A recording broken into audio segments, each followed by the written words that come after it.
Tadeo Castiglione. Muy buenos días, Lucas, Lucía, todo Buen el día. equipo, la audiencia. Como siempre, bueno, un enorme placer. ¿Cómo viene el clima en Plotier? Bien, hemos tenido días bastante templados. Por ahora se mantiene las mañanas frías, después al mediodía hasta la tarde, vamos a decirlo que todavía el frío no ha llegado. Pero estos días, igual que en Buenos Aires, también tuvimos inestabilidad, lluvias, idas y vueltas.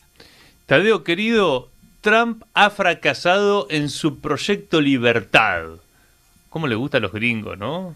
Esta cosa pomposa. Sí. Primero contanos de qué trataba este proyecto Libertad que lo ha detenido, según anunció. Bien, es muy interesante porque esto es de la seguidilla que se vienen hablando en toda la región de Asia Occidental que hemos venido sosteniendo en los diferentes encuentros aquí en Radiográfica, lo cual ya si seguimos hablando a veces casi repetitivo, que es lo que sucedió el día domingo, esta semana. Donald Trump anuncia con bombos y platillos el proyecto Libertad. Y como bien mencionabas, es muy gracioso cómo utilizan los nombres. Y ya vamos a ver un proyecto Libertad local en cualquier momento, porque ya sabemos la poca originalidad también de los monigotes locales. Tal cual. Pero ¿en qué consistía este proyecto? Bueno, lo anuncia Donald Trump en este proyecto Libertad. La flota norteamericana va a entrar en Hormuz nuevamente, vas a desbloquear todo y ya vamos a canalizar a dónde tienen que pasar los buques y todo va a recuperar la normalidad y demás. Bueno, el día lunes, esta semana, hace exactamente 48 horas, un buque de guerra norteamericano intentó llegar al estrecho de Hormuz y la fuerza iraní lo repelieron. Primero le dieron una advertencia y luego dispararon un par de misiles, el buque dio media vuelta y se fue. El día martes, a primera hora, ayer, Donald Trump anunciaba el fin del proyecto Libertad, el cual, bueno, creo que cosechó suficientes éxitos para ponerlo en su finalidad, por pedido de Pakistán en medio de negociaciones que se están llevando. Por ende, el bloqueo, desbloqueo y vuelta al bloqueo del estrecho de Hormuz volvió a generar la misma situación en la que estamos, pero más allá de el fracaso continuo de Estados Unidos, que a esta altura ya parece el coyote del correcaminos, es al menos llamativo que ayer hubo una conferencia de prensa de Marco Rubio, el cual decía que todos los objetivos planteados por Estados Unidos en medio de esta situación es volver la situación a la anterior del conflicto que ellos mismos generaron el 28 de febrero. Es decir, ya ni siquiera es la cuestión nuclear, ya no es un cambio de régimen o de gobierno en Irán, el desguace del país, el bloqueo de Hormuz, no. A esta altura es volver toda la normalidad como estaba antes de que ellos hayan cometido el error. Y creo que eso, junto con el proyecto Libertad totalmente fracasado de Donald Trump, marca claramente que estamos en las horas decisivas del conflicto y que Estados Unidos no ha sabido cómo solucionar el problema en el que se metió. Ujú. A ver, ¿y qué pasó con lo de Emiratos Árabes? Pongamos en contexto también, porque es una noticia de los últimos días. Sí. Un ataque a una refinería de Emiratos Árabes que acusan a Irán. Irán no dijo ni sí ni no. El Cuerpo de Guardianes de la Revolución Islámica publicó los ataques y también publicó que Irán va a seguir defendiendo todos sus intereses. ¿Qué es lo que sucedió con todo esto sucedido? Después del día lunes en los cuales este buque norteamericano fue atacado, después de no respetar la voz de alarma de la parte iraní, sucedieron importantes explosiones en el puerto de Al-Fujairah en Emiratos Árabes Unidos, que recordemos que es el puerto que tiene salida sobre el Golfo de Omán, sobre el mar de Omán, es decir, que está del otro lado del estrecho de Hormuz. Es el único puerto de Emiratos Árabes, que como lo mencionábamos también anteriormente con esta salida del OPEP, junto con el desarrollo de nueva infraestructura, podría ser la válvula de escape para el petróleo de Emiratos Árabes por afuera de Hormuz sin depender de Irán. Bueno, este puerto fue atacado, las reservas de petróleo y de gas que se tenían almacenados fueron atacados, bombardeados, y esto responde a la dinámica que Irán anunció de que incluso Irán se reserva el derecho de hacer ataques, vamos a decir, los preventivos en caso de provocaciones a nivel regional, y lo que estaba haciendo Emiratos Árabes, que sigue alentando a Estados Unidos, incluso más que Israel, a continuar estas operaciones en contra de Irán. Lógicamente es el responsable regional detrás de todo lo que esté sucediendo, entonces lógicamente también va a tener sus consecuencias de manera contundente. Se cancelaron todos los vuelos en Emiratos Árabes, ahora se está restableciendo de a poco, pero esto también marca el nivel de entreguismo a nivel regional, que también lo veníamos mencionando sobre las políticas erróneas de Emiratos Árabes, tanto en la inclusión regional como también en su papel que trata de tomar como, vamos a decirlo, potencia, en los cuales lógicamente ha sumado más consecuencias que favores. Y Emiratos se fue de la OPEP. Emiratos se fue de la OPEP. Hubo un comunicado muy interesante del presidente de Argelia cuando le hicieron una entrevista la semana pasada respecto a cuál es el impacto de que Emiratos Árabes salga de la OPEP, y él dijo, ¿quién? Disculpe, no. Emiratos, no, es simbólico su salida, el único que puede marcar la diferencia es Arabia Saudí. Es decir, bajándole el nivel, precio. Lo que había analizado Fernando Esteche, bueno, vos también lo habías planteado, es, la consecuencia de todo este conflicto en Asia Occidental, donde claramente separa Irán, no solamente como potencia regional, sino como ordenador, podemos decir, o una parte importante del nuevo orden geopolítico, podríamos, para tampoco sobrevalorar a Irán, pero la verdad que se han defendido y esto cambia la cuestión, ¿no? Cambia el estado de situación previo al 28 de febrero. Totalmente, y incluso en estas horas el canciller iraní viajó a Pekín, se está reuniendo con el canciller chino Wang Yi, todavía no se sabe si va a ser recibido o no por el presidente Xi Jinping, pero esto se da en medio de lo que la semana que viene va a ser la cumbre Putin-Xi Jinping, Donald Trump, Xi Jinping. Y es muy interesante porque... Disculpa, Tadeo, que se había postergado porque esa cumbre iba a ser a fin de marzo primero. Primero en marzo, después en abril, ahora en mayo. No sabemos si va a suceder algo en los próximos días y tal vez se vuelva a postergar, pero todo apunta a que Donald Trump, junto con este proyecto Libertad y con todo lo que él venía sosteniendo, trataba de anotarse algún punto a favor para llegar al menos sin las manos vacías delante de Xi Jinping, y esto parece que no va a ser tan así. Recordemos que el canciller iraní viene de una gira por Rusia, por Pakistán, ahora va a China, es decir, no está aislado Irán. Irán se ha parado dentro de los grandes jugadores a nivel internacional, y esta visita también marca, creo que el comienzo ya de la agenda de la llegada de Donald Trump a China, en los cuales hasta el momento no está descartado que podría participar incluso Vladimir Putin en una cumbre trilateral, lo cual sería hasta sumamente interesante si se llegara a dar. Pero lo que tenemos hasta el momento es lo siguiente: el fracaso del proyecto Libertad, un Irán que sigue apostando a nivel internacional y que los grandes actores lo siguen recibiendo, y un Donald Trump que no sabe cómo se va a posicionar delante del presidente chino Xi Jinping. Recordemos que todavía tenemos el conflicto en Taiwán abierto, en los cuales todavía quedó más aislado la posición de Donald Trump, con la visita que fue de la presidenta del principal partido opositor taiwanés a China y recibido incluso por el presidente Xi Jinping. Y en medio de todo esto, Pakistán sostiene que ya existe un borrador de las negociaciones entre Irán y Estados Unidos en una nueva ronda que se daría en las próximas semanas. Es decir, en medio de todo esto y sumado al anuncio de Donald Trump al Congreso de Estados Unidos de que se terminaron todas las operaciones militares en Irán, el retiro del portaaviones que supuestamente ahora va a ir a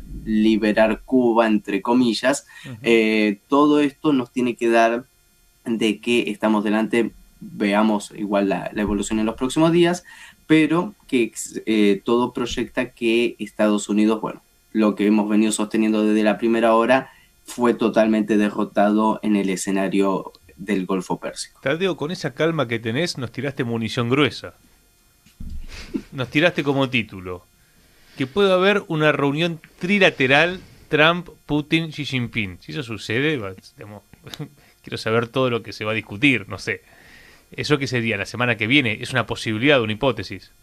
Se da lo siguiente, hubo especulación que salió desde Beijing, lo cual es sumamente extraño, pero se Sí, filtraron algunos datos de que se podría llegar a invitar a Vladimir Putin en esta reunión. bien.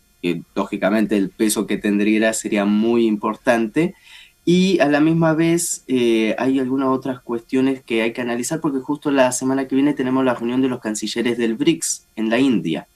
Entonces, justo la semana que viene va a ser una semana en la cual se va a mover la placa tectónica internacional Bien. y si Estados Unidos continúa con el clásico, como dicen los norteamericanos, el taco, el Donald Trump vuelve a ser gallina de nuevo, lógicamente la recomposición regional, incluso interna dentro del BRICS, todavía vamos a ver cómo va a terminar evolucionando. Decía munición gruesa. Nos tiraste esa, por Sí. un lado. Vamos a ver. Punto número 2. Bueno, fin de la guerra. Fin de la guerra contra Irán. Así podemos también titular, porque lo que plantea Trump frena el proyecto Libertad y está yendo a la negociación. Ahora hay que ver qué saca Pakistán. Pero ya se está acordando. Imagino que la negociación está cuánto petrodólar, cuánto petroyuan. ¿Eso también se está dirimiendo? Hay dos cuestiones que siguen siendo claves en la mesa de negociaciones, que son la siguiente. Un cese al fuego a nivel regional total que incluya al Líbano, es decir, al Hezbollah, que es la insistencia iraní y la insistencia de Pakistán.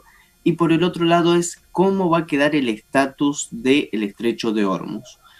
Porque los países que tienen salida al estrecho de Hormuz, que son dos, Omán y Irán, ya arreglaron cómo va a ser esa salida del estrecho y eso ya está acordado. Ahora hay que ver si Estados Unidos, que ya poco puede hacer para recuperar estabilidad, cuál va a ser su reacción, ya sea que admita de facto el control iraní o lo admita de hecho, lo cual son cuestiones jurídicas diferentes, pero que no va a cambiar la realidad situacional. Y hay otro punto que incluso, fijémonos que hasta mediáticamente ya no existe en la mesa de, vamos a decirlo, de debate y de la mesa noticiosa, que es el tema del programa nuclear iraní, lo cual a esta altura parece que ese tema ya estaría resuelto y que Donald Trump terminaría firmando el mismo acuerdo de Barack Obama, el cual el mismo Donald Trump rompió y dijo que era el peor acuerdo que se había firmado. Creo que se va a dar hasta el lujo de esa última humillación, aunque él lo vaya a presentar como victoria o lo que sea, pero parece ser que el círculo se va cerrando, que hay importantes intereses en la región, pero que lógicamente el estrecho de Hormuz ya es 100% iraní y que el comercio internacional de hidrocarburos, al menos todo lo que dependía del Golfo Pérsico, va a seguir dependiendo de la revisión y de la seguridad del Cuerpo de Guardianes de la Revolución Islámica. El dirigente iraní Mohsen Rezai lo que dijo es que Estados Unidos vende sus delirios como logros. Bueno, me parece que es una buena definición. Sobre Emiratos Árabes, un apunte que no terminé de hacer, que lo planteaste tanto vos como Esteche, está en el análisis de la agencia PIA Global, que atente y que ahí se puede dar también, no sé, más temprano que tarde, veremos, algún conflicto interno de los, porque son todas bandas las que están en ese país. Así que es un tema después como capítulo para profundizar, Tadeo. Totalmente igual que la situación que quedan, hay tres países que están junto con Emiratos Árabes en la misma situación de descomposición interna. El otro es Bahrein, Claro. que recordemos las protestas masivas, 90% de la población festejaba mientras caían los misiles, Ujú. debido a que tiene una población mayoría chií Sí. cuando el gobierno es suní. Y el otro es Kuwait, el cual su legitimidad como país e incluso como gobierno ha quedado muy cuestionada. Entonces, esos tres actores hay que ver cómo logran pilotear esta situación. La de Emirato es mucho más grave porque el gobierno de Abu Dhabi y Dubái no responde a los otros 5 emiratos que componen el país y han tratado de manejar todo de manera muy centralizada, lo cual incluso va en contra de la Constitución. Y acá hay algo muy gracioso. La presidencia de Emiratos Árabes es rotativa según la Constitución, es decir, las diferentes casas reales emiratíes tendrían que participar en el gobierno, en la presidencia. Bueno, desde su fundación hasta ahora únicamente la familia Bin Zayed es la que ha tomado el poder de Emiratos Árabes, incluso de facto. Entonces, todos esos puntos si lo sumamos, y más con la situación económica actual, y que a estas personas les duele la situación económica actual, puede llegar a ser el desencadenante de una descomposición de Emiratos Árabes Unidos. Para cerrar, hace algunas semanas Alejandro Marcó del Pont lo que planteaba como análisis de todo el conflicto y de la guerra contra Irán es, él decía, temo que en las consecuencias de esta guerra esté Cuba. Bueno, vos ahí planteaste algo que te lo quiero preguntar para terminar esta nota, porque el canciller de Cuba, Rodríguez, planteó en X este mensaje. Insiste el gobierno de Estados Unidos en que se propone actuar militarmente contra Cuba porque el país está devastado y sería un honor liberarlo. Bueno, estas son las expresiones de los gringos. Decías que el portaaviones de Asia Occidental se está dirigiendo al Mar Caribe. Exactamente, pero acá hay unas cuestiones para tener en cuenta. El desgaste psicológico y también el cansancio estructural de las tropas norteamericanas en estos portaaviones y en toda la flota que se desplegó. Recordemos que incluso sabotearon los mismos tripulantes las diferentes naves en este conflicto en contra de Irán para reducir la capacidad operativa o el tiempo de despliegue. Recordemos que ya llevan muchos de ellos más de 100 días en alta mar, lo cual es bastante complicado y no hay rotación de personal, y llegan totalmente desmoralizados para enfrentar a Cuba. Recordemos que igual Donald Trump es de mantener siempre este lenguaje beligerante. De igual manera, todo lo que advierta Cuba, Cuba no es de poner el grito en el cielo por cualquier ocasión, sino que sabe muy bien lo que está diciendo y a quién se enfrenta. De igual manera, por más intervención armada que pueda hacer Estados Unidos, yo creo que estaría cometiendo un error incluso igual de grave que en Irán, porque la resistencia cubana, por más de que no sea Irán, por más que no tenga el mismo desarrollo armamentístico y en términos de defensa, igual va a presentar combate. Y esto quedó más que en claro en Venezuela, que cuando sucedió lo de Nicolás Maduro el 3 de enero, los que presentaron combate real fueron los cubanos y no tanto los venezolanos. Bueno, si creemos que Cuba va a quedarse con los brazos cruzados en una agresión, estaríamos haciendo todas las apuestas erróneas. Entonces, hay que ver el costo político que esto también significa para los Estados Unidos, pero las amenazas son reales, son consistentes y hay que prestar atención a cómo va a evolucionar todo esto. Si les gustó esta información, si les gustó la agencia PI Global, ahí tienen el QR para sumarse a nuestra comunidad. Gracias, Tadeo, querido. Bueno, como siempre, la elegancia y los mapamundis me encantan porque nos hacen viajar también, ¿no? Sí. Qué lindo. Sí, aparte siempre se viene engamado, ¿no? Con los colores, sí, eso es un sí. detalle que hay que destacar. Y te lo dice una conductora de televisión, que sabe del tema audiovisual. Tadeo, muchísimas gracias, como siempre. Fuerte abrazo, compañeros. Esperábamos mejores resultados ayer, Lucas, pero bueno, no todo se da en la vida. Aparte tenemos al tercer arquero ya, a Javi García. ¿Qué pasa con los arqueros en Boca? Pero bueno, fe y esperanza, amigo, no queda otra. Bueno, la situación en el Golfo está más fácil que otras, pero bueno, lo dejaremos ahí. Fuerte abrazo, queridos compañeros. Buen resto de semana. Gigante. Bueno, yo vine con la remera de El Gardel Boston.